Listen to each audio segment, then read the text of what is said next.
मानसिकता, संगत और उपदेश के कारण संसार में लोग दो हिस्सों में बंटे हैं। इनमें एक अच्छे और दूसरे बुरे कहलाते हैं। लेकिन प्रश्न यह है कि कैसे और क्यों व्यक्ति अच्छा और बुरा बन जाता है। अच्छा और बुरा व्यक्ति की प्रवृत्ति है, लेकिन प्रश्न यह है कि क्यों और कैसे कोई व्यक्ति अच्छा या बुरा बन जाता है। वहीं इससे भी जरूरी चीज यह है कि एक अच्छा इंसान कैसे बने। आज संसार में चारों तरफ बुराई बुराई है। दंगे फसाद, लड़ाई झगड़े, हत्या और आपराधिक कामों से जुड़ी खबरों की कोई कमी नहीं है। इसका कारण है इंसान का बुरा बनना। जब इंसान की प्रवृत्ति बुरी हो जाती है तो संसार भी बुराइयों से भर जाता है। जी हाँ मित्रों, आप लोगों को बुद्धा विटालाइजिंग यूट्यूब चैनल में दिल से स्वागत है। दोस्तों, अगर कहानी वीडियो पसंद लगे तो चैनल को सब्सक्राइब कीजिएगा, क्योंकि आज का कहानी का शीर्षक है व्यक्ति क्यों बन जाता है अच्छा या बुरा। जी हाँ, गौतम बुद्ध की इस कहानी से हम लोग जानेंगे क्यों एक व्यक्ति कोई बुरा बन जाता है और बुरे काम करने लगता है। साथ ही इस कहानी प्रसंग में हम लोग ये भी जानेंगे कि एक अच्छा इंसान कैसे बने। जी हाँ, अधिक समय को न लेते हुए सीधे हम कहानी को रुख करते हैं। अच्छे या बुरे व्यक्ति बन जाने से जुड़ी गौतम बुद्ध की कहानी से एक गांव में एक सातिर चोर रहता था। पूरा गांव उस चोर के बारे में जानता था, लेकिन इसके बावजूद भी कोई उसे पकड़ नहीं पाया। उस सातिर चोर ने अपना संपूर्ण जीवन चोरी करने में लगा दिया था। इतना ही नहीं, आसपास के गांव और नगर में भी उसकी बराबरी का कोई चोर नहीं था। चोर का एक बेटा था जिसे वह अपनी ही तरह की सातिर चोर बनाना चाहता था। इसलिए वह अपने बेटे से हमेशा कहता था कि कभी किसी साधु या सन्यासी के उपदेश को मत सुनना बेटी। यदि कोई कुछ कहे भी तो अपने कान बंद कर वहां से भाग जाना। बचपन से ही उसका बेटा अपने पिता से इन्हीं बातों को सुनता आ रहा था, जिस कारण ये बातें उसके मन में घर कर गई थी।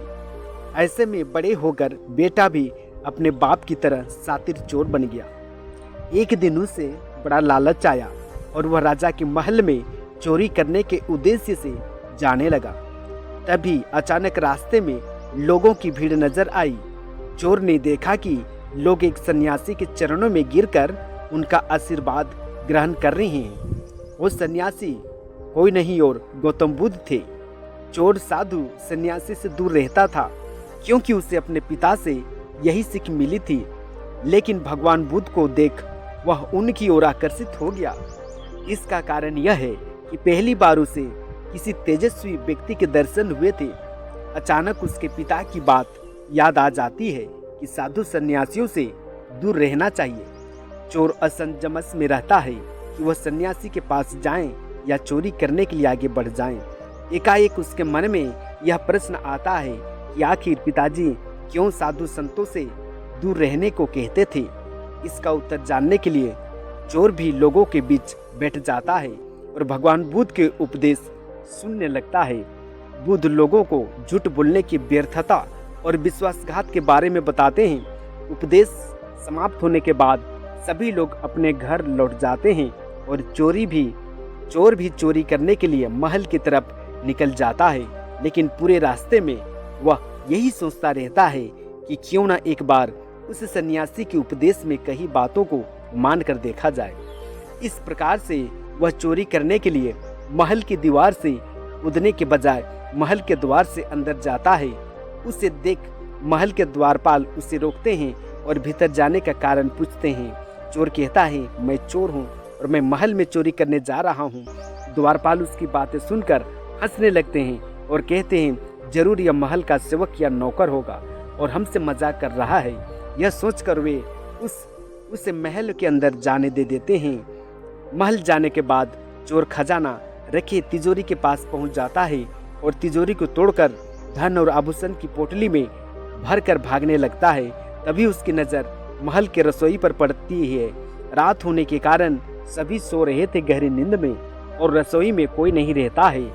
चोर को जोर की भूख लगी थी, इसलिए वह रसोई में जाकर पेट भर खाना खा लेता है। इसके बाद चोर वहां से जाने लगता है।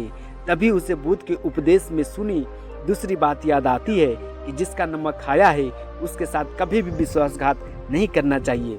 चोर सोचता है मैंने इस महल का नमक खाया है, ऐसे में इनका धन चोरी कर मैं इनके साथ विश्वासघात करूंगा। इसलिए चोर चुराए हुए धन का रसोई में ही छोड़कर जाने लगता है। महल के एक व्यक्ति की नज़र चोर पर पड़ जाती है और वह शोर मचा देता है, जिससे महल के लोग चोर को पकड़ लेते हैं और राजा के पास ले जाते हैं। राजा चोर से पूछता है कि जब तुमने चोरी कर ली थी तो फिर इससे छोड़ क्यों जा रहे थे? चोर कहता है एक सन्यासी के उपदेश के कारण।